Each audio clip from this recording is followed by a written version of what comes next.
بسم اللہ الرحمن الرحیم الحمد للہ رب العالمین والصلاة والسلام علی سید الانبیاء والمرسلین سیدنا و نبینا و مولانا محمد وعلی آلہ واصحابہ اجمعین اما بعد فاعوذ باللہ من الشیطان الرجیم بسم اللہ الرحمن الرحیم هو الذي بعث في الأميين رسولا منهم يتلو عليهم آياته ويزكيهم ويعلمهم الكتاب والحكمة وإن كانوا من قبل لفي ضلال مبين صدق الله العلي العظيم. محترم علماء کرام، ائمہ مساجد، باشندگان شہر ہانگ کانگ، میں سب سے پہلے اپنی اس عزت افزائی پر تہہ دل سے آپ تمام حضرات کا شکریہ ادا کرنا اپنا طریقہ سمجھتا ہوں، اور حقیقت یہ ہے کہ آپ کا یہ سارا تعلق اور اظہار محبت در حقیقت ابو القاسم کی ذات کے ساتھ نہیں ہے، بلکہ اس نسبت کے ساتھ ہے جو اس ناکارہ کو بزرگوں کی برکت سے حاصل ہے، یعنی دارالعلوم دیوبند کے ساتھ وابستگی اور اس کی خدمت کا شرف۔ میں نے ابھی آپ کے سامنے قرآن کریم کی ایک آیت تلاوت کی ہے جس میں اللہ جل شانہ عما نوالہ نے حضرت نبی اکرم صلی اللہ تعالی علیہ وسلم کا مقصد بعثت بیان فرمایا ہے۔ یقیناً علماء کرام کی زبانی آپ اس آیت کریمہ اور اس کی تشریح کو بار بار سنتے ہوں گے۔ اللہ جل شانہ نے اس آیت کریمہ میں نبی کریم صلی اللہ علیہ وسلم کی 4 صفات ذکر فرمائی۔ یتلو علیہم آیاتہ، اللہ کی طرف سے جو آیات نازل ہوتی ہیں آپ ان کی تلاوت فرماتے ہیں، پڑھ کر سناتے ہیں۔ ویزکیہم، ان کا تزکیہ فرماتے ہیں۔ تزکیہ کے معنی صاف ستھرا کر دینا، پاک کر دینا۔ یہ تزکیہ کس چیز سے ہے؟ عقائد، ایمانیات کے اندر جو خلل ہو اس کو ٹھیک کر دینا اور اخلاقیات کو درست کر دینا۔ اخلاق کے اعتبار سے، عادات کے اعتبار سے، معاملات کے اعتبار سے پاکیزہ بنانا، اور اسی کے ساتھ ساتھ عقیدے کو درست کرنا۔ اس کے بعد وَيُعَلِّمُهُمُ الْكِتَابَ وَالْحِكْمَةَ، کتاب کی اور حکمت کی تعلیم۔ کتاب وہی قرآن پاک ہے، ایک ہے تلاوت آیات یعنی قرآن کی آیات کو پہنچا دینا، اور ایک ہے تعلیم یعنی قرآن کے معانی کو سمجھانا، اس کے احکام کو سمجھانا۔ لِتُبَيِّنَ لِلنَّاسِ مَا نُزِّلَ إِلَيْهِمْ، یہ رسول اللہ صلی اللہ علیہ وسلم کا منصب بیان کیا گیا کہ ایمان والوں کے اوپر اللہ کی طرف سے جو کتاب نازل کی گئی ہے آپ اس کی تشریح فرمائیں۔ اور حکمت، دانائی کی باتیں، اس کی تفسیر میں علماء و مفسرین کے بہت سے اقوال ہیں۔ حضرت مفتی اعظم مولانا مفتی محمد شفیع صاحب رحمۃ اللہ علیہ نے معارف القرآن میں تحریر فرمایا ہے کہ سب سے مختصر اور سب سے جامع چیز اس کی شرح میں سنت، یعنی رسول اللہ صلی اللہ علیہ وسلم کی جو سنت ہے، آپ کی جو احادیث ہے، وہ حکمت اور دانائی کی باتیں۔ اور خود رسول اللہ صلی اللہ علیہ وسلم نے ارشاد فرمایا اوتیت القرآن ومثلہ معہ، مجھے قرآن کے ساتھ اسی کے مانند اور بھی دیا گیا یعنی آپ کی جو احادیث ہیں، آپ کے جو ارشادات ہیں، آپ کے جو معمولات ہیں، وہ بھی وحی الہی کا ایک حصہ ہے، کیونکہ آپ کا کام کیا ہے؟ ما ينطق عن الهوى ان هو الا وحی یوحی، آپ اپنی خواہش سے کوئی بات نہیں فرماتے، جو کچھ فرماتے ہیں اللہ کی طرف سے وحی ہوتی ہے۔ اسی لیے علماء نے وحی کی دو قسمیں کی ہیں، ایک وحی متلو، تلاوت کی جانے والی وحی جو قرآن پاک ہے، ایک وحی غیر متلو یعنی رسول اللہ صلی اللہ علیہ وسلم کے ارشادات۔ آپ صلی اللہ علیہ وسلم کے دنیا سے پردہ فرما جانے کے بعد آپ کا جو نبوت تھا، کار منصبی تھا، وہ آپ کی امت کے سپرد ہوا۔ براہ راست صحابہ کرام رضی اللہ تعالی عنہ اس کے حامل بنے، اور آپ کے ارشاد کی بموجب الانبیاء ورثۃ العلماء، انبیاء علیہم الصلاۃ والسلام کے ورثہ علماء امت ہیں۔ وارث کو مورث کی تمام ذمہ داری سنبھالنی ہوتی ہے، اس لیے جو کار نبوت تھا یعنی تلاوت آیات، تزکیہ اور تعلیم کتاب حکمت، اس کو جماعت علماء نے پوری کی پوری ذمہ داری کے ساتھ سنبھالا۔ خود رسول اللہ صلی اللہ علیہ وسلم نے صحابہ کرام رضی اللہ تعالی عنہ کو مخاطب کر کے فرمایا تھا، الا فلیبلغ الشاہد الغائب منکم، کہ جو موجود ہیں، جن تک یہ دین پہنچ چکا ہے، وہ اس کو اگلی امت تک، اگلی نسل تک پہنچائیں۔ الحمدللہ ہر دور کے علماء حق نے اس ذمہ داری کو کما حق ادا کیا، اور انہی کا احسان ہے کہ آج تقریباً 14 صدی مکمل ہو جانے کے بعد ہم اللہ اس کے رسول صلی اللہ علیہ وسلم کا نام جانتے ہیں، اور بغیر کسی آمیزش کے صحیح دین ہمارے پاس موجود ہے۔ اللہ کے رسول صلی اللہ علیہ وسلم نے پیشین گوئی فرمائی تھی، یحمل هذا العلم من كل خلف عدوله ينفون عنه تأویل الجاہلین وتحریف الغالین وانتحال المبطلین، او کما قال رسول اللہ صلی اللہ علیہ وسلم۔ ارشاد فرمایا کہ اس علم کو ہمیشہ من کل خلف عدولہ، ہر پیچھے والے سے جو اگلے لوگ ہوں گے عادل معتدل مزاج صحیح سمجھ رکھنے والے، وہ اس کو حاصل کریں گے۔ اور ان کا کام کیا ہوگا؟ 3 کام بتلائے۔ فرمایا کہ جاہلوں کے ذریعے دین کے اندر جو کچھ تحریف ہو جائے گی اس کو وہ دور کریں گے۔ غلو پسند لوگوں کی طرف سے جو تعویلات ہوں گی، اصل صحیح معنی کو چھوڑ کر احادیث کے، آیات کے جو غلط معنی بیان کیے جائیں گے ان کی تصحیح کریں گے۔ وانتحال المبطلین، اور باطل پرستوں کے جھوٹے دعووں کی قلعی کھولیں گے، اس کا ابطال کریں گے۔ دین میں جو خلل آتا ہے اس کی مختلف شکلیں ہوتی ہیں۔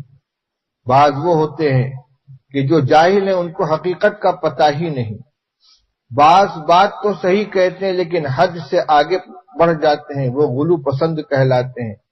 اور بعض کی بنیاد ہی غلط ہوتی ہے، باطل ہی پہ بنیاد قائم ہوتی ہے۔ رسول اللہ صلی اللہ علیہ وسلم نے فرمایا کہ اس علم دین کے حامل ہر دور کے اندر اپنے بڑوں سے، اپنے اسلاف سے ایسے علم کو حاصل کریں گے جس کی روشنی میں وہ ان تینوں قسم کی خرابیوں کو دور کریں گے۔ دین میں جو غلط تعویلات ہوں گی، جو تحریفات ہوں گی، جو باطل دعوے ہوں گے، ان کا ابطال کرتے رہیں گے۔ اسی طرح ایک روایت میں رسول اللہ صلی اللہ علیہ وسلم نے ارشاد فرمایا، ان اللہ یبعث لهذه الامة على رأس كل 100 سنة من يجدد لها دينها، او كما قال رسول اللہ صلی اللہ علیہ وسلم۔ اللہ تعالی اس امت کے اندر ہر 100 سال کے سرے پر ایسے افراد کو پیدا فرمائیں گے کہ جو دین کی تجدید کریں گے، غلط چیزوں کی جو آمیزش ہو گئی ان کی نشاندہی کریں گے، چاہے ان کا تعلق اخلاق سے ہو، اعمال سے ہو، عقائد سے ہو، معاملات سے ہو، یہ کام ہر صدی کے اندر ہوتا رہے گا۔ چنانچہ بالاتفاق اس امت کے سب سے پہلے مجدد حضرت سیدنا عمر ابن عبد العزیز رحمۃ اللہ علیہ ہوئے۔ ملوک بنی امیہ کی طرف سے جو نامناسب چیزیں حکومت میں اور مسلم معاشرے میں آ گئی تھیں، ان سب کا قلع کما کیا۔ دوسرے مجدد حضرت امام شافعی رحمۃ اللہ علیہ ہوئے۔ علماء نے اس پر باقاعدہ کتابیں لکھی ہیں۔ ایک کتاب آثار رحمت کی طالب علمی کے زمانے میں نے دیکھی تھی، پھر کہیں غائب ہو گئی۔ اس میں انہوں نے صدی در صدی ہر مجدد کی نشاندہی کی۔ کبھی کبھی ایک ہی دور میں مختلف علاقوں کے اندر الگ الگ مجدد ہوئے۔ حضرت علامہ ابراہیم صاحب بلیاوی رحمۃ اللہ علیہ، جو شیخ الہند مولانا محمود الحسن صاحب رحمۃ اللہ علیہ کے شاگرد تھے، اور مجھے ان سے 2 کتابیں پڑھنے کا شرف حاصل ہوا ہے، مسلم شریف کا مقدمہ اور کتاب الایمان اور ترمذی شریف۔ وہ یہ فرماتے تھے کہ اللہ تعالیٰ کبھی یہ خدمت کبھی افراد سے لیتے ہیں، کبھی جماعتوں سے لیتے ہیں۔ فرماتے تھے کہ اس صدی کا مجدد دارالعلوم دیوبند ہے۔ اللہ تعالیٰ نے کام مختلف اکابر سے لیا۔ حضرت مولانا محمد قاسم صاحب نانوتوی رحمۃ اللہ علیہ، حضرت مولانا رشید احمد گنگوئی رحمۃ اللہ علیہ، حضرت مولانا اشرف علی صاحب تھانوی رحمۃ اللہ علیہ، ان سب کے میدان ہیں۔ فقہ و حدیث کی خدمت حضرت گنگوئی رحمۃ اللہ علیہ کے ذریعے ہوئی۔ عقائد، علم کلام، اب باطل جماعتوں کی طرف سے آریہ سماج، سناتن دھرمی اور عیسائی، ان کی طرف سے جو حملے ہوئے، ان کا دفاع حضرت مولانا محمد قاسم صاحب نانوتوی رحمۃ اللہ علیہ نے فرمایا۔ علم تصوف میں جو آمیزش کر دی گئی اور غلط چیزیں شامل کر دی گئیں، ان کا دفاع حضرت مولانا اشرف علی صاحب تھانوی رحمۃ اللہ علیہ نے فرمایا۔ اور ابھی ہمارے بھائی محمد الیاس صاحب نے نام لیا تھا، سید الطائفہ حضرت حاجی امداد اللہ صاحب مہاجر مکی رحمۃ اللہ علیہ کا، یہ سب کے سب فیض یافتہ تھے، اسی سرچشمہ علم و ہدایت کے۔ یہ ان کا فیض تھا۔ وہ عرفی عالم نہیں تھے، لیکن اللہ تعالیٰ نے ان کو وہ علم لدنی عطا فرمایا تھا کہ حضرت مولانا محمد قاسم صاحب نانوتوی رحمۃ اللہ علیہ، الامام محمد قاسم النانوتوی، وہ فرماتے تھے کہ لوگ تو حضرت حاجی صاحب کے معتقد ہوئے ان کے تصوف کی بنا پر، ان کی بزرگی کی بنا پر، اور میں حاجی صاحب کا معتقد ہوا ان کے علم کی بنا پر۔ یہ ان کا فیض تھا۔ اور ابھی آپ نے سنا کہ دارالعلوم دیوبند کی بنا انہی بزرگوں کی دعاؤں کا ثمرہ تھی۔ یہ جماعت، اس نے ہر باطل نظریے کا، ہر باطل تحریک کا مقابلہ کیا، اور اللہ تعالیٰ نے ہمارے بزرگوں میں ایسی ایمانی حس پیدا فرما دی تھی، ایسا شعور پیدا فرما دیا تھا کہ جس فتنے اور جس غلط تحریک کا احساس لوگوں کو کافی عرصہ گزر جانے کے بعد اور اس کے برگبار سامنے آ جانے کے بعد ہوا، ہمارے بزرگوں کو روز اول ہی اس کا احساس ہو گیا، پہلے ہی دن اس کا احساس ہو گیا، اور انہوں نے اس کو منکر قرار دیا۔ منکر جانتے ہیں؟ ایک ہوتا معروف، جس کو طبیعت قبول کرتی ہے، جو فطرت سلیمہ کے نزدیک قابل قبول ہوتی ہے، جو پہچانی ہوئی ہے، اور ایک منکر، اوپری چیز، بھئی یہ چیز صحیح سمجھ میں نہیں آ رہی۔ اس پچھلی 1-2 صدی کے اندر ہندوستان یا یوں کہہ لیجیے بر صغیر کے اندر کئی فتنے پیدا ہوئے عقیدے کے اعتبار سے، علم کے نام پر۔ سب سے پہلے اس پہ قدغن لگانے والے، اس کا احساس کرنے والے ہمارے یہی اکابر۔ میں ایک مثال آپ کے سامنے پیش کرتا ہوں۔ ابو الاعلی مودودی صاحب بہت اچھے انشا پرداز، بہترین ادیب، بہترین لکھنے والے، انہوں نے ایک تحریک شروع کی، اور ایسی جاذبیت تھی اس میں کہ بڑے بڑے اکابر ان کی طرف کھنچتے چلے گئے۔ بر صغیر کے بڑے بڑے علماء ان کے قریب ہوتے چلے گئے. حضرت مولانا سید ابو الحسن علی ندوی، حضرت مولانا منظور احمد نعمانی، حضرت مولانا عبدالرحیم اشرف، مولانا امین حسن اصلاحی، مولانا صبغت اللہ بختیاری، مولانا نجم الدین اصلاحی، مولانا ابواللیث ندوی، ایک فہرست ہے. تمام کے تمام یعنی اتنے معتقد ہو گئے کہ مولانا منظور احمد نعمانی رحمت اللہ علیہ نے بریلی کو خیر بات کہہ کے سیالکوٹ تھا نا مرکز ان کا، لاہور، وہاں کا سفر کیا تو اس کا نام ہجرت رکھا. لیکن اسی وقت حضرت مولانا سید حسین احمد مدنی رحمت اللہ علیہ نے فرمایا بھائی یہ چیز مجھے کچھ عجیب سی نظر آ رہی ہے، رائے حق سے منحرف ہے. کہاں سے پکڑا انہوں نے؟ جب دستور شائع ہوا جماعت اسلامی کا تو اس کی دفعہ 6 میں یہ بات لکھی ہوئی تھی کہ کسی اللہ اور اس کے رسول کے علاوہ کسی کو تنقید سے بالا تر نہ سمجھے، کسی کی ذہنی غلامی میں مبتلا نہ ہو، بلکہ ہر شخص کو اسی معیار کے اوپر پرکھے. اس میں اللہ اور اس کے رسول کے علاوہ کسی کو ایک عام لفظ تھا، کسی کی نشاندہی نہیں کی تھی. لیکن حضرت مولانا سید حسین احمد مدنی رحمت اللہ علیہ نے فوراً یہ سوال کھڑا کیا کہ صحابہ کرام رضی اللہ تعالیٰ عنہ کے بارے میں آپ کا کیا کہنا ہے؟ کیا وہ بھی عام امت کی طرح ہماری تنقید کا نشانہ بن سکتے ہیں؟ ہمیں ان کے بھی اقوال و افعال و معاملات کو پرکھنے کا حق حاصل ہے؟ مودودی صاحب نے کہا جی ہاں. یہیں سے اختلاف کی بنیاد شروع ہوئی ہے، اور آپ پوری تحریک کو دیکھیں گے تو اس میں یہی چیز سب سے زیادہ نمایاں ہے. کیونکہ جو نظریات ہیں حکومت الہیہ کا قیام، ان کے چند اصطلاحات، لیکن اہل حق علماء سے جو اختلاف ہوا ہے تو اسی پر کہ صحابہ رضی اللہ تعالیٰ عنہ معیار حق ہیں یا نہیں. بعد میں حضرت مولانا محمد زکریا صاحب رحمت اللہ علیہ، شیخ الحدیث مظالم سہارنپور، جن کی کوئی تصنیف آپ کسی فرقے یا کسی جماعت کی رد میں نہیں دیکھیں گے. حدیث کی خدمت کی ہے، بہترین خدمت کی ہے، فضائل پہ رسالے لکھے ہیں، احسان و سلوک کے عنوان کے ان کے مختلف کتابیں ہیں. لیکن مودودی صاحب کے سلسلے میں انہوں نے کتاب لکھی ہے، اس کی خطرناکی کو انہوں نے محسوس کیا.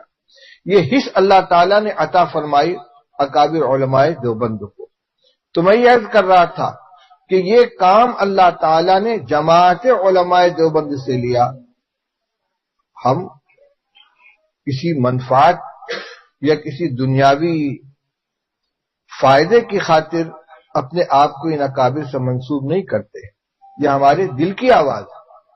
حضرت مولانا محمد زکریا صاحب رحمۃ اللہ علیہ نے اپنے ایک رسالے میں اکابر کا احسان السلوک اس کے مقدمے میں لکھا ہے.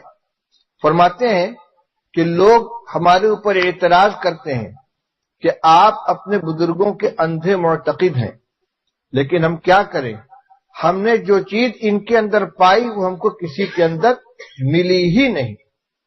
تو میرے بھائیوں بزرگوں، اللہ تعالیٰ کا شکر ادا کرنا چاہیے کہ اس نے ہمیں علماء حق کے دامن سے وابستہ فرما دیا اور ان کے دامن سے جوڑ کر ہمارے ایمان کی، ہمارے عقیدے کی، ہمارے اخلاق کی، ہمارے اعمال کی حفاظت کا سامان وہاں پہنچا دیا. اس مجلس کا عنوان جو تحفظ ختم نبوت ہے، اس سلسلے میں میں جب ہندوستان کہتا ہوں تو میری مراد ہندوستان، پاکستان، بنگلہ دیش، برما، افغانستان، اس متحدہ ہندوستان سے ہے جو بعد میں کئی حصوں میں تقسیم ہو گیا.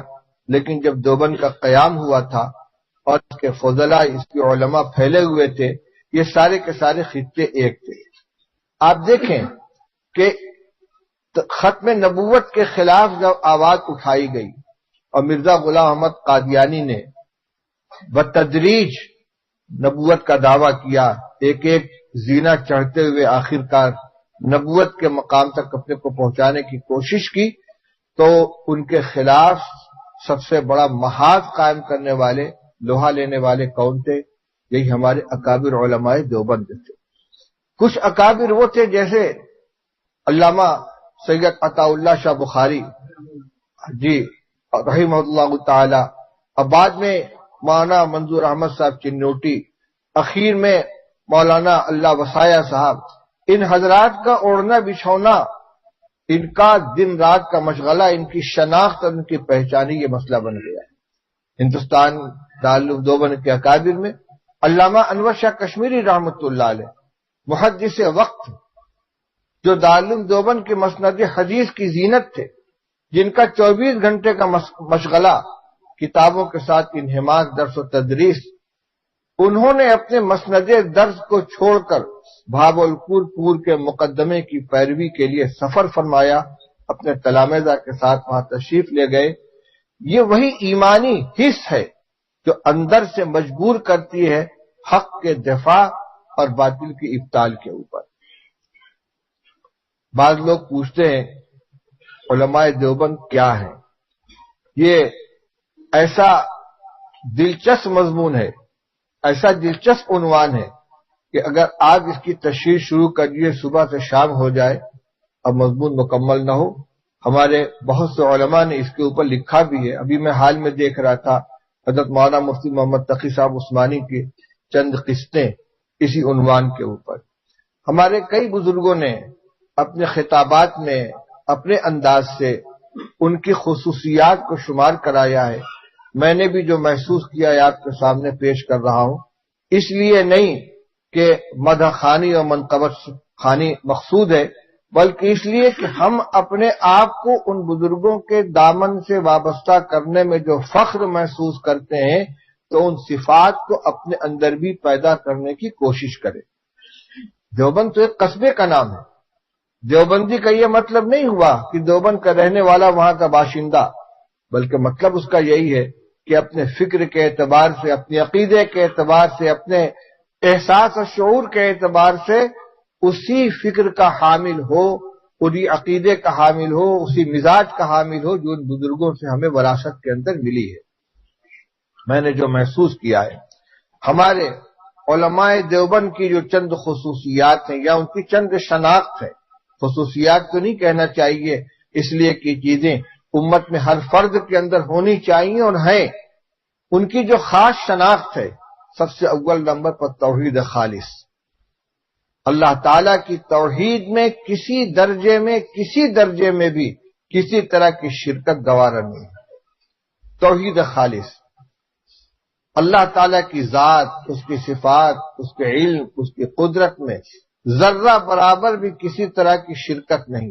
بزرگوں کا احترام ہمارے یہاں بھی ہے، عقیدت بھی ہے، ان کی روحانیت سے فیض اٹھانے کا سلسلہ بھی ہے، لیکن خدائی کے اندر، خدا کی قدرت اور اس کی رحمت کے اندر کوئی کسی درجے میں شریک نہیں ہے۔ ابھی 3 دن پہلے دارالعلوم دیوبند میں جلسہ انعامی ہو رہا تھا طلبہ کا، اس میں دارالعلوم دیوبند کے صدر المدرسین مولانا مفتی سعید احمد صاحب پالنپوری زیدہ مجدوم نے ایک تقریر کی۔ اس کے چند جملے میں آپ کو سنانا چاہتا ہوں۔ انہوں نے آیت تلاوت کی اور اس کے بعد وہ آیت کیا تھی؟ یا ایھا الناس انتم الفقراء الی اللہ واللہ هو الغنی الحمید۔ اے تمام لوگوں، تم سب اللہ کے محتاج ہو اور اللہ بے نیاز ہے، ستودہ صفات ہے۔ اتفاق سے جلسے کے آغاز میں قاری صاحب نے جو آیت تلاوت کی وہ یہی تھی، اور اسی کو عنوان بنا کر مفتی صاحب نے اپنی گفتگو شروع کی۔ پھر آگے بڑھتے ہوئے انہوں نے فرمایا الحمدللہ رب العالمین۔ یہ قرآن پاک کی پہلی آیت ہے، اس میں اللہ تعالی نے الحمدللہ کے اندر توحید الوہیت کو بیان فرمایا ہے، اور رب العالمین میں توحید ربوبیت کو بیان فرمایا ہے۔ الحمدللہ تمام تعریفوں کا مستحق صرف اللہ ہے، اس لیے کہ وہ تنہا معبود ہے، لا الہ الا اللہ، اس کے علاوہ کوئی معبود نہیں۔ ساری تعریفیں اللہ کے لیے ہیں کیونکہ اللہ اس کے علاوہ کوئی نہیں۔ رب العالمین، تو الحمدللہ میں توحید ربوبیت کا توحید الوہیت کا بیان ہے، اور رب العالمین میں توحید ربوبیت کا کہ سارے جہان کا رب، پیدا کرنے والا، پالنے والا، ضرورتیں پوری کرنا، جسمانی روحانی ہر طرح کی صرف اللہ جل شانہ، اس میں کوئی شریک نہیں۔ اس کے بعد انہوں نے ایک عجیب بات کہی، فرمایا کہ حضرت شاہ ولی اللہ صاحب محدث دہلوی رحمۃ اللہ علیہ نے حجت اللہ البالغہ میں درود شریف پڑھنے کی 3 فضیلتیں بیان فرمائی ہیں، 3 حکمتیں بیان فرمائی ہیں۔ ان میں سب سے پہلی حکمت کیا ہے؟ ہم کیا درود پڑھتے ہیں؟ اللہم صلی علی محمد وعلی آل محمد کما صلیت علی ابراہیم وعلی آل ابراہیم انک حمید مجید۔ ہر درود شریف میں اللہم صلی علی محمد مشترک۔ اس کا ترجمہ کیا ہے؟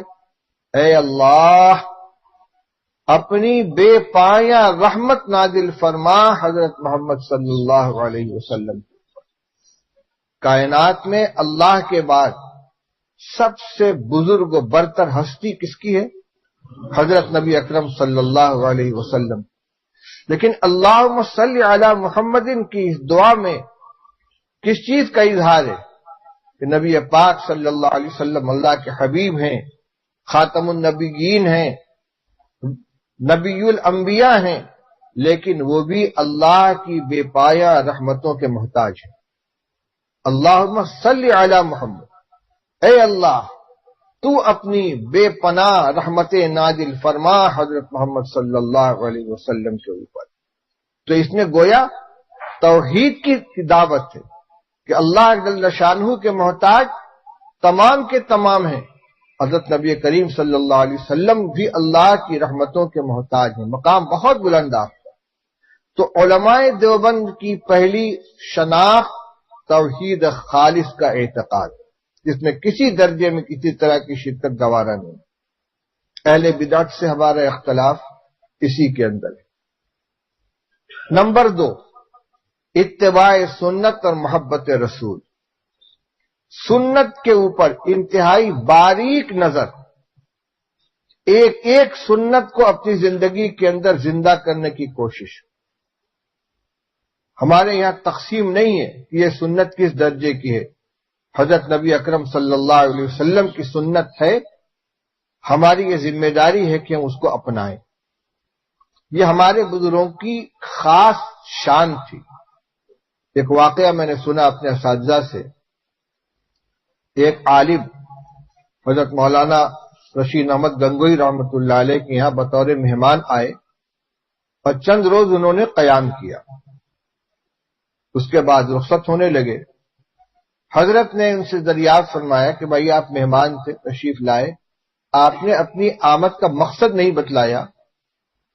تو کہنے لگے کہ میں بیعت ہونا چاہتا ہوں، اور میں یہ چاہتا ہوں کہ علماء اور اکابر کے یہاں چند روز قیام کر کے قریب سے ان کو دیکھوں، پھر میں فیصلہ کروں کہ کس کے ساتھ مجھے اپنا اصلاحی تعلق قائم کرنا چاہیے۔ اسی مقصد سے میں آپ کے یہاں حاضر ہوا تھا۔ حضرت فرمایا بہت اچھا۔ کہنے لگے وہ خود کہ میں رہا تو کئی دن، لیکن میں نے آپ کی کوئی کرامت نہیں دیکھی، میں نے آپ کی کوئی کرامت نہیں دیکھی۔ بہت اچھا۔ پھر فرمایا کہ ایک کام میرا ہے وہ آپ کر دیجئے۔ وہ کیا؟ کہ میرے پاس آنے والے جو لوگ ہوتے ہیں قیام کرنے والے، عموماً یا وہ میرے تلامذہ ہوتے ہیں یا مریدین ہوتے ہیں، محبین و معتقدین ہوتے ہیں، ان کی نگاہ میری کوتاہیوں پہ نہیں ہوتی، وہ محبت کی نظر سے دیکھتے ہیں۔ آپ چونکہ جائزہ لینے کے لیے، پرکھنے کے لیے یہاں آئے تھے اور آپ عالم دین ہیں، میری آپ سے درخواست ہے کہ اس 3 روزہ قیام کے دوران اگر آپ نے میرا کوئی عمل سنت کے خلاف دیکھا ہو تو آپ اس کی نشاندہی کر دیں تاکہ میں اس کی اصلاح کروں۔ ان صاحب نے تھوڑی دیر اپنا سر جھکائے رکھا، اس کے بعد سر اٹھا کر کہنے لگے مولانا میں نے بہت غور کیا، کوئی چیز، کوئی عمل آپ کا مجھے خلاف سنت نظر نہیں آئی۔ حضرت کے اندر ایک کیفیت پیدا ہو گئی، فرمایا الحمدللہ مجھے کرامت کا شوق نہیں ہے، اللہ مجھے اپنے حبیب صلی اللہ علیہ وسلم کی سنتوں کی پیروی عطا فرمائے۔ سب سے بڑی کرم۔ انہی حضرت گنگوئی رحمۃ اللہ علیہ کا واقعہ، آج تو یہ چیز علمی طور سے طلبہ اور درسگاہ کے اندر عام ہے، لیکن ایک مرتبہ درسگاہ میں پڑھنے حضرت گنگوئی رحمۃ اللہ علیہ بیک وقت فقیہ بھی تھے، محدث بھی تھے، استاد بھی تھے اور صاحب خانقاہ بھی تھے۔ تنہا دور حدیث پڑھاتے تھے، اکیلے سیاہ ستہ کے درس تنہا دیتے تھے اور سال بھر میں کتاب مکمل ہو جاتی۔ ان کے سب سے آخری شاگرد، سب سے آخری جماعت جو پڑھنے والی ہے تو حضرت مولانا محمد زکریا صاحب رحمۃ اللہ علیہ کے والد مولانا محمد یحییٰ صاحب اور مولانا محمد یحییٰ صاحب کے چھوٹے بھائی حضرت مولانا محمد الیاس صاحب، یہ دونوں حضرات آخری شاگرد۔ تو درس میں ایک مرتبہ حضرت کی غیر موجودگی میں یہ گفتگو ہونے لگی کہ بھائی دو سنتیں ہمارے سامنے ہیں، بظاہر دونوں میں تعارض معلوم ہوتا ہے۔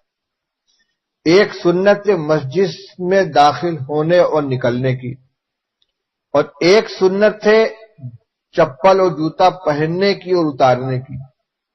مسجد میں داخل ہونے کی سنت یہ کہ پہلے دایاں قدم پڑے، نکلنے کی سنت یہ کہ پہلے بایاں نکالو، اور جوتا پہننے کی سنت یہ کہ پہلے دائیں پیر میں پہنو اور نکالنا ہو تو پہلے بائیں پیر سے نکالو۔ اب دونوں پر ایک ساتھ کیسے عمل ہوگا؟ ہم مسجد میں جا رہے ہیں، اگر پہلے بایاں پیر نکال کے مسجد میں رکھتے ہیں تو داخلے کی سنت چھوٹی، دایاں پیر نکال کے رکھتے ہیں تو جوتا اتارنے کی سنت چھوٹی۔ اسی طرح مسجد سے نکلنے کے وقت پہلے بایاں پیر نکال کے چپل پہنتے ہیں تو اس کی سنت چھوٹتی ہے، دایاں پیر نکال کے چپل پہنتے ہیں تو چپل پہننے کی سنت ادا ہو گئی اور نکلنے کی سنت چھوٹ گئی۔ دونوں پر کیسے عمل ہو؟ طے یہ ہوا کہ حضرت جب اپنی سہدری سے اٹھ کر مسجد میں تشریف لے جانے لگے تو اس وقت دیکھنا چاہیے کہ کیا عمل کرتے ہیں، کیونکہ حضرت کا عمل سنت کے مطابق ہوتا ہے۔ حضرت تشریف لائے، سہدری سے اٹھے، مسجد کے دروازے پر پہنچے، بائیں پیر سے آپ نے جوتی اتاری، پیر اسی کے اوپر رکھ لیا، پھر دائیں پیر سے چپل سے اپنا پیر نکالا اور مسجد میں رکھا۔ دونوں پر عمل ہو گیا۔ اسی طرح جب مسجد سے نکلنے لگے تو پہلے بایاں پیر نکالا، چپل کے اوپر رکھا، پھر دایاں پیر نکالا، چپل کے اندر داخل کی۔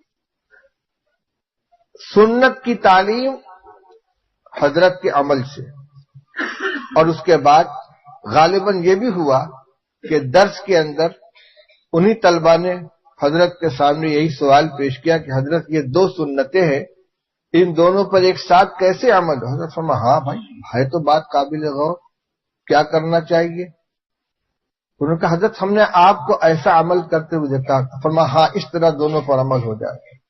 پھر غور کیجئے کہ شعور نہیں ہے لیکن عمل ہو رہا ہے غیر اختیاری طور پر سنت کے مطابق، توجہ نہیں اس کی طرف، ذہن بالارادہ نہیں لیکن عمل اس کے خلاف نہیں ہو پا رہا ہے۔ تو یہ چیز تھی اتباع سنت۔ حضرت مولانا محمد قاسم صاحب نانوتوی رحمۃ اللہ علیہ کے واقعات میں ہم نے سنا کہ 1857 کا جو ہنگامہ ہوا ہے، شاملی کے میدان میں اکابر نے معرکہ جہاد میں حصہ لیا ہے۔ حضرت حاجی امداد اللہ صاحب مہاجر مکی رحمۃ اللہ علیہ امیر المومنین تھے، حضرت مولانا رشید احمد گنگوئی رحمۃ اللہ علیہ فوج کے سپہ سالار تھے، اور شرکا میں حضرت مولانا محمد قاسم صاحب نانوتوی،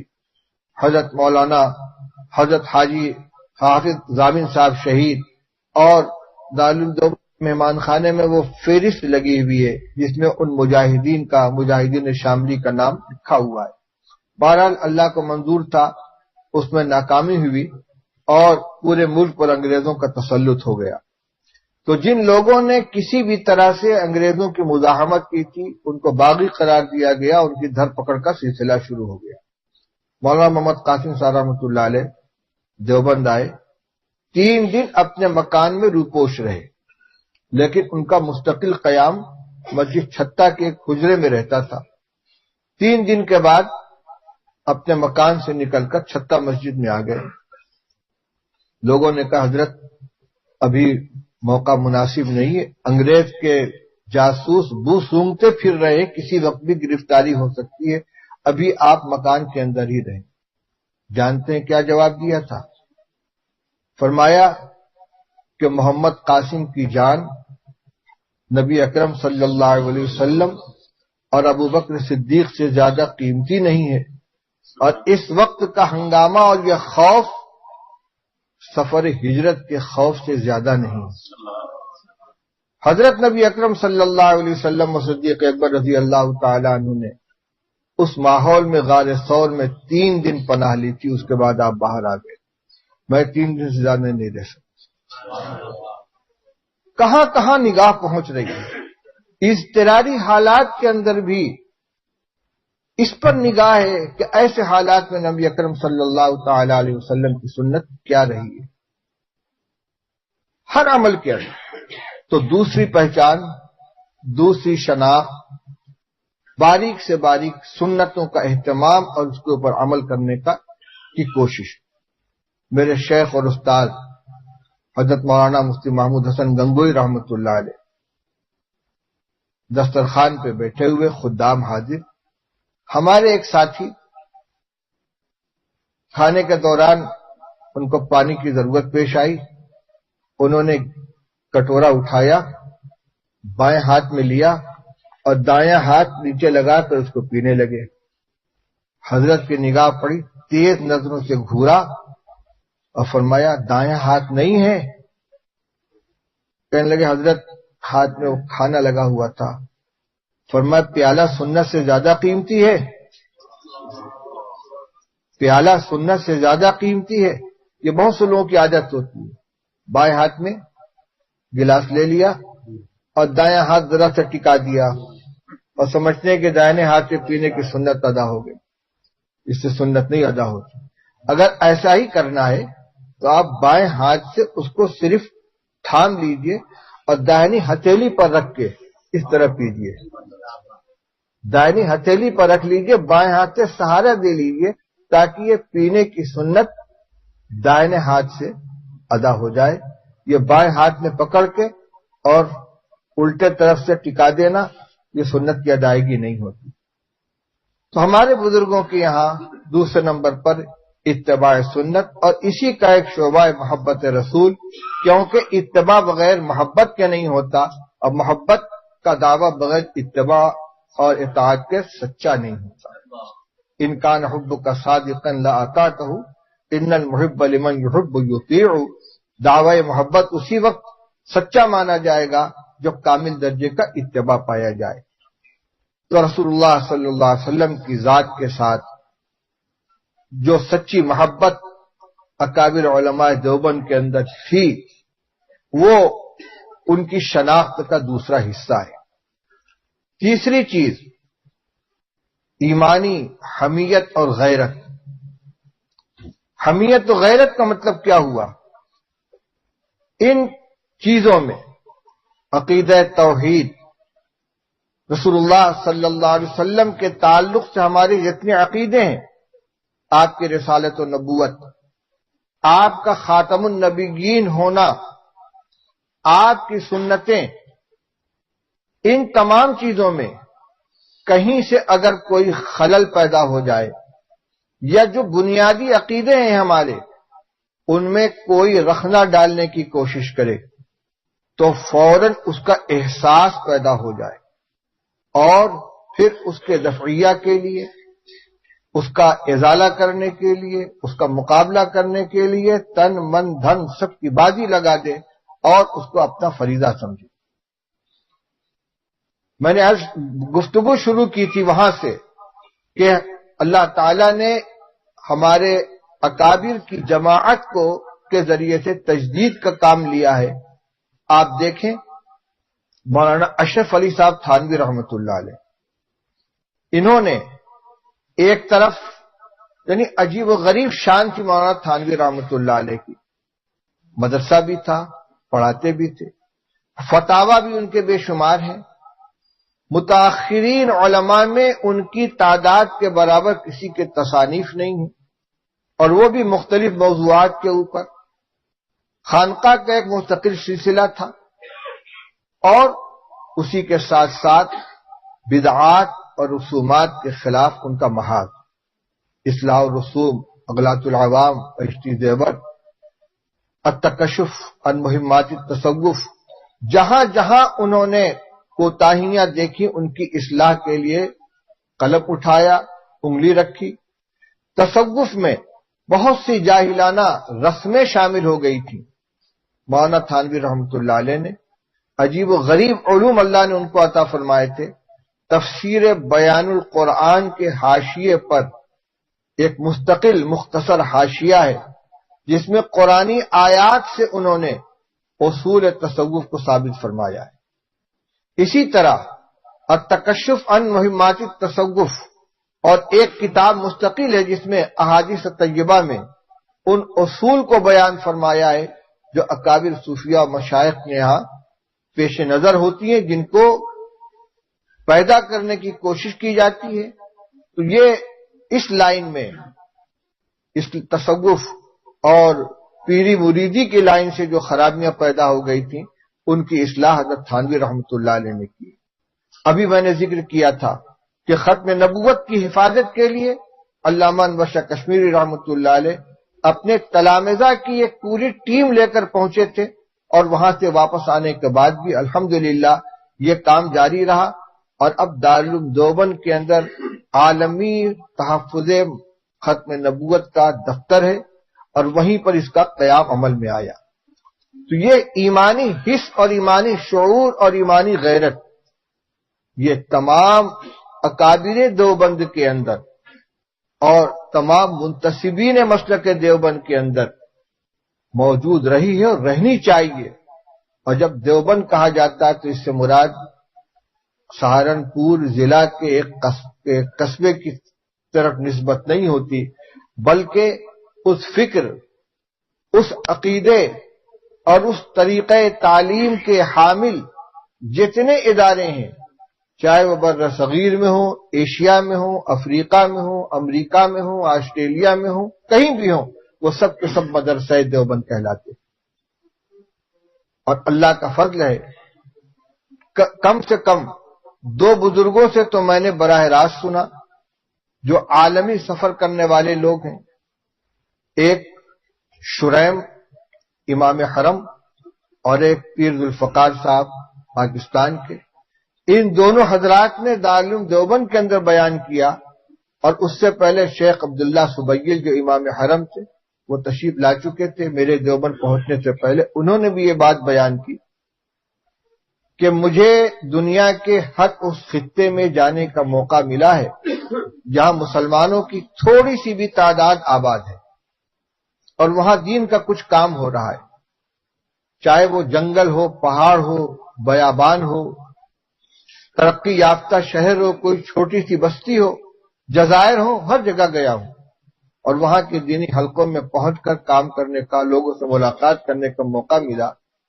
جہاں گیا دیکھا کچھ لوگ ہیں طلبہ کو لیے ہوئے پڑھ رہے ہیں، پڑھا رہے ہیں، مسجدوں کی خدمت کر رہے ہیں، دین کی خدمت کر رہے ہیں۔ ہم نے جب ان سے پوچھا کہ آپ نے تعلیم کہاں سے حاصل کی ہے، تو یا تو انہوں نے دارالعلوم دیوبند کا نام لیا، یا وہاں کے فضلاء نے اپنے اپنے علاقوں میں جو مدرسے قائم کر رکھے ہیں ان مدرسوں کا نام لیا۔ تو گویا اس کا فیض، اور فیض کیا ہے؟ دین کی حفاظت کی جد و جہد اور کوشش، یہ پوری دنیا کے اندر پھیلی ہوئی، کوئی ایک خطہ، کوئی ایک بر اعظم اس کے ساتھ خاص نہیں۔ اب آج میں یہ ہانگ کانگ کے اندر بیٹھا ہوں، 1 مہینہ پہلے تصور میں بھی یہ بات کہ میرا کبھی ہانگ کانگ جانا ہوگا، اور یہ تو باہر سے تصور تھا کہ میں ہانگ کانگ جا رہا ہوں اور یہاں پہنچا ہوں، لیکن اس بات کا پتہ ہی نہیں چلتا کہ میں ہندوستان میں ہوں یا ہانگ کانگ کے اندر ہوں۔ ماشاءاللہ تمام چہرے مہرے اسی طرح کے جیسے اپنے وطن کے اندر دیکھتا ہوں، اور سب لوگ اپنی زبان کے سمجھنے والے، ایک فکر کے حامل۔ یہ ہمارا نہیں، ہمارے انہی بزرگوں کا فیض ہے۔ اور ایک بات جو شروع میں میرے ذہن میں تھی اور نکل گئی تھی، اس کو میں اعادہ کرنا چاہتا ہوں، جو ہمارے اختیار کرنے کی ہے۔ دنیا میں بہت سے ادارے قائم ہوتے ہیں، ایک عمر طبعی پوری کر کے ختم ہو جاتے ہیں۔ کبھی عمارت قائم رہتی ہے، ادارہ قائم رہتا ہے، لیکن اس کی روحانیت باقی نہیں رہتی۔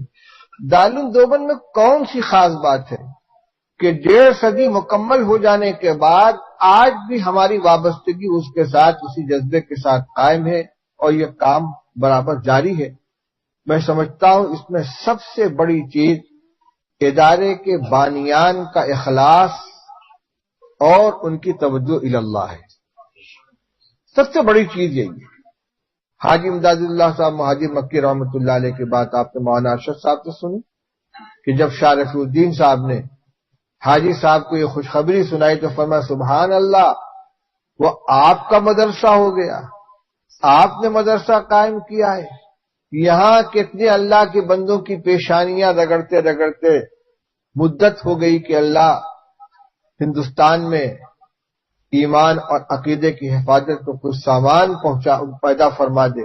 اب جب ادارہ قائم کیا تو آپ فرماتے ہم نے قائم کیا ہے، مانگ کر یہ ادارہ لیا گیا ہے اللہ سے، حرمین کے اندر اور تہجد کی سحرگاہ دعاؤں کے اندر، اور اس کے بعد اس کے جو بنانے والے تھے حضرت حاجی امداد اللہ صاحب مہاجر مکی رحمۃ اللہ علیہ کے وابستگان میں مولانا محمد قاسم صاحب نانوتوی، مولانا رشید احمد گنگوہی، مولانا ذوالفقار علی دیوبندی، مولانا فضل حق دیوبندی، حضرت حاجی عابد حسین صاحب، میاں منع شاہ، یہ تمام وہ حضرات تھے کہ جو تہجد گزار ایک سے ایک اللہ والے تھے۔ کس اخلاص کے ساتھ، کس للہیت کے ساتھ انہوں نے ادارہ قائم کیا ہے، اور پھر اس کے بعد جو اصول بنائے جن کو اصول ہشتگانہ کہا جاتا ہے، بالکل بظاہر عقل کے خلاف، مولانا محمد قاسم صاحب نانوتوی رحمۃ اللہ علیہ کے وہ اصول ہشتگانہ جو آج بھی دارالعلوم کی اساس ہے، اس کا بنیادی دستور ہے۔ اس میں ایک بات تو یہ تھی کہ کوئی سرکاری امداد قبول نہ کی جائے۔ سرکاری امداد سے مراد صرف یہی نہیں کہ انگریز حکومت کی امداد نہ دی جائے، بلکہ وہ فرماتے ہیں کہ ریاستوں کے محکم القول والیان ریاست کی امداد بھی نہ لی جائے۔ اس وقت بڑی بڑی ریاستیں تھیں، بھوپال کی ریاست تھی، بھاولپور کی ریاست تھی، رامپور کی ریاست تھی، حیدرآباد کی ریاست تھی، چھوٹی چھوٹی حکومتیں تھیں اور بڑی دولت مند حکومتیں تھیں۔ فرمایا ان کا بھی چندہ نہ لیا جائے۔ چندہ کس کا لیا جائے؟ عام مسلمانوں کا چندہ لیا جائے۔ 1 روپیہ 2 روپیہ، بلکہ اس زمانے میں 1 پیسہ 2 پیسہ چندہ لیا جائے، تاکہ اس ادارے کے چلانے میں پوری امت شامل ہو جائے، ہر ایمان والا شریک ہو جائے اور اس کی اخلاص کی کمائی اس کے اندر شامل ہو جائے۔ دوسری نصیحت یہ تھی کہ تکثیر چندہ کی کوشش کی جائے، زیادہ سے زیادہ عوام سے پیسہ وصول کیا جائے۔ اور تیسری چیز ہے تکثیر طلبہ، زیادہ سے زیادہ طلبہ اس کے اندر لائے جائیں اور اساتذہ سب متحد المشرب ہوں، ان کے درمیان آپس میں عقیدے کے اعتبار سے، خیالات کے اعتبار سے کوئی اختلاف نہ ہو۔ جتنی بنیادیں تھیں اس میں عمارت کے بارے میں کوئی ہدایت نہیں کہ عمارت کیسی ہونی چاہیے، مطبخ کے بارے میں کوئی ہدایت نہیں ہے کھانا کس معیار کا ہونا چاہیے۔ سب کا تعلق دل کی آواز، اللہ کی طرف توجہ، اخلاص و للہیت سے۔ یہ وہ چیز تھی کہ 1.5 صدی گزر جانے کے بعد بھی وہ رشتہ قائم ہے۔ ہم جیسے لوگ جو آج دارالعلوم کے در و بست پر حاوی ہیں، جن کے ذمے یہ خدمت ہے، اگر صرف ان کا واسطہ ہوتا تو دارالعلوم بھی ایک ادارہ ہے اور بہت سے ادارے ہیں، نہ جانے کہاں پہنچا ہوتا۔ لیکن میں سمجھتا ہوں کہ اس کا سوتا جو وہاں سے جڑا ہوا ہے، یہ اسی کی برکت سے کہ آج یہ چل رہا ہے۔ اور اس کے ذکر کرنے کا مقصد یہ ہے کہ ہم بھی اپنے دینی کاموں کے لیے، دینی اداروں کے لیے، دینی خدمتوں کے لیے ان 2 چیزوں کو بنیاد بنا کر رکھیں: توجہ اللہ، اخلاص، دعاؤں کا اہتمام۔ اسباب ضرور اختیار کریں، لیکن جو کام بھی کریں اللہ کی رضا کے لیے کریں، اس کی خوشنودی کے لیے کریں۔ یہ سوچ کر کہ حضرت نبی اکرم صلی اللہ تعالی علیہ وسلم نے جو امانت ہمارے سپرد فرمائی تھی، خواہ وہ علماء ہوں خواہ امت کے عام افراد ہوں، اس کی حفاظت ہماری اپنی ذمہ داری ہے۔ اپنے اعمال کو، اخلاق کو، معاملات کو سنت کے مطابق ڈھالنے کی کوشش کریں۔ جن اکابر کے ساتھ ہم نے اپنا دامن جوڑا ہے، نسبت جوڑی ہے، اس وجہ سے نہیں کہ یہ ہمارے متبوع ہیں، یہ ہماری مقتدا ہیں اپنی ذات سے، بلکہ اس لیے کہ یہ نمونہ ہے حضرت نبی اکرم صلی اللہ علیہ وسلم کی سنت کے، صحابہ کرام رضی اللہ تعالیٰ عنہ کے ساتھ ان کو تعلق ہے، ان کے ساتھ وابستگی ہے۔ میں نے جو چند شناخت ذکر کی اس میں ایک اہم جز رہ گیا، عظمت صحابہ کا۔ عظمت صحابہ یہ اکابر علماء دیوبند کی شناخت میں ایک اہم مقام کی حامل ہے۔ ہمارے استاد حضرت مولانا سید فخر الدین صاحب مراد آبادی رحمۃ اللہ علیہ، جسے بخاری شریف پڑھی ہے اور وہ شیخ الہند رحمۃ اللہ علیہ کے براہ راست شاگرد تھے، وہ درس میں فرماتے تھے کہ کسی جماعت کے حق یا باطل پر ہونے کو اگر پرکھنا ہے تو یہ دیکھ لو کہ صحابہ رضی اللہ تعالیٰ عنہ کے بارے میں ان کا کیا خیال ہے۔ عجیب و غریب بات فرمائی، دور صحابہ سے جتنے فرقے پیدا ہوئے ہیں، معتزلہ ہوں، رافضی ہوں، خوارج ہوں یا بعد کے جتنے فرقے ہیں، سب کی بنیاد یہی ہے، کہیں غلو پایا گیا، کہیں خروج پایا گیا۔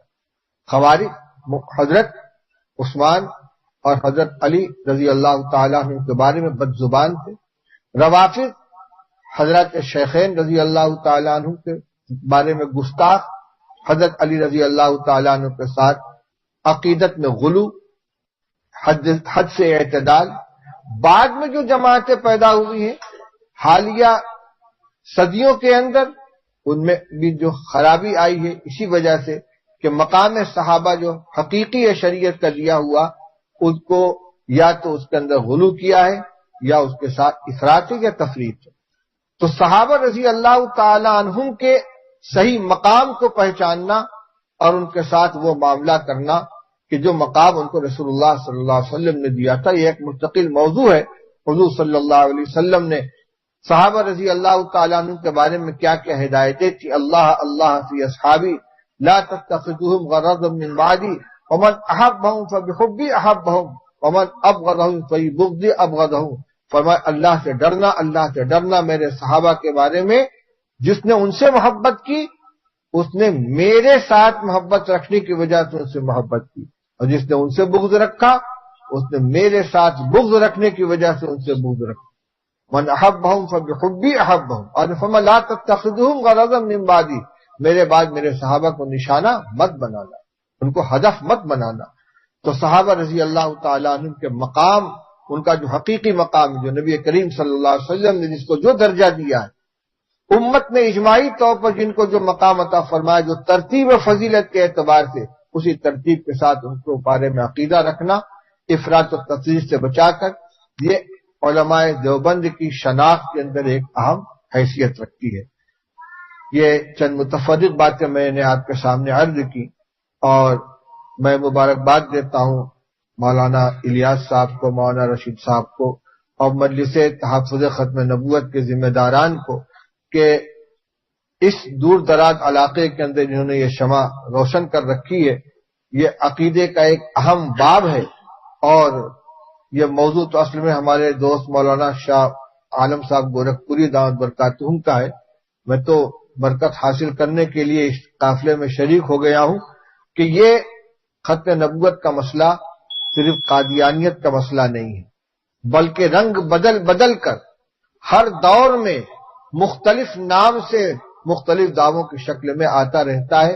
ہندوستان میں تازہ فتنہ ایک شکیل بن حنیف کا ہے، اور پاکستان میں احمد بن عیسیٰ، کیا نام ہے اس کا، عیسیٰ بن احمد عیسیٰ نام کا مدعی نبوت پیدا ہوا ہے۔ عجیب و غریب خبتی قسم کا آدمی ہے، اور لکل ساقطۃ لاقطہ، کوئی کیسا ہی خلاف عقل دعویٰ کر بیٹھے، ماننے والے فالوور اس سے پیدا ہو جاتے۔ معلوم یہ ہوا کہ ہندوستان میں صرف یوٹیوب کے ذریعے سینکڑوں اس کے فالوور پیدا ہو گئے، اس کے اوپر ایمان لے آئے۔ تو یہ اس عقیدے کی عزت صرف قادیانیت کے عقیدے سے نہیں پڑتی، بلکہ ہر دور میں مختلف انداز سے مختلف دعووں کی شکل میں عقیدہ ختم نبوت کے اوپر حملہ ہوتا رہتا ہے۔ اس لیے یہ ہمارے ایمان اور عقیدے کے تحفظ کی ایک بنیادی تحریک ہے۔ اس سے تمام لوگوں کو جڑنا چاہیے اور اس کی جو بھی جس وقت جو ضرورت پیش آئے اس کے اندر بڑھ چڑھ کر حصہ لینا چاہیے۔ اللہ تعالی ہم سب کو ایمان و عمل کے اندر قوت عطا فرمائے، اپنی مرضیات پر جینا مرنا ہمیں عطا فرمائے، اور ہم سب کو یہاں جمع ہونا اور جدا ہونا قبول فرمائے۔ وآخر دعوانا الحمدللہ رب العالمین۔